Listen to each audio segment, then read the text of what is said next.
ஒரே காலேஜில் படித்த 2 நண்பர்கள். இருவருக்கும் ஒரே கனவு, லைஃப்பில் நல்லா செட்டில் ஆகணும். காலத்தோட போக போக ஒருவர் பணம், பெருமை, லக்ஸரி லைஃப்னு ஓடினான்.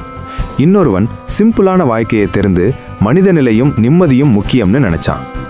வருஷங்கள் கழிஞ்சு வெளியே பார்த்தா பணம் இருக்கவன் தான் ரொம்ப சக்ஸஸ்ஃபுல்னு தெரியும். ஆனால் நிஜம் அது இல்லை.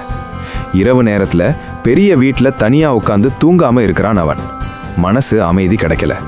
அதே நேரத்தில் சிறிய வீட்டில் சிரிப்புடன் தூங்கி விடுகிறான் இன்னொருவன். அவனுக்கு நிம்மதி இருக்கு. ஒரு நாள் 2 பேரும் சந்திக்கிறார்கள்.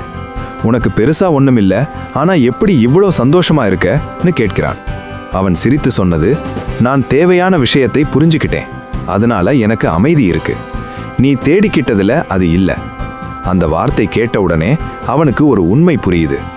வாழ்க்கையில் 2 பக்கம் இருக்கு, பொருள் வாழ்க்கை மற்றும் அறம் வாழ்க்கை. இந்த 2ஐயும் புரிந்து வாழ்வதுதான் நிஜ வெற்றி. அதனால்தான் சொல்லியிருக்காங்க, இருமை வகை தெரிந்து ஈண்டு அறம் பூண்டார் பெருமை பிறங்கிற்று உலகு. Those who understand both material life and higher truth and choose to live with virtue, their greatness stands above everyone in this world. உண்மையான வெற்றி வெளியில தெரியறதில்ல, உள்ளே உனக்கு கிடைக்கிற அமைதியில் தான் இருக்கு. யோசிச்சு பாரு. இன்னும் இப்படியான ஸ்டோரிஸ் வேணும்னா இப்பவே சப்ஸ்கிரைப் பண்ணுங்க.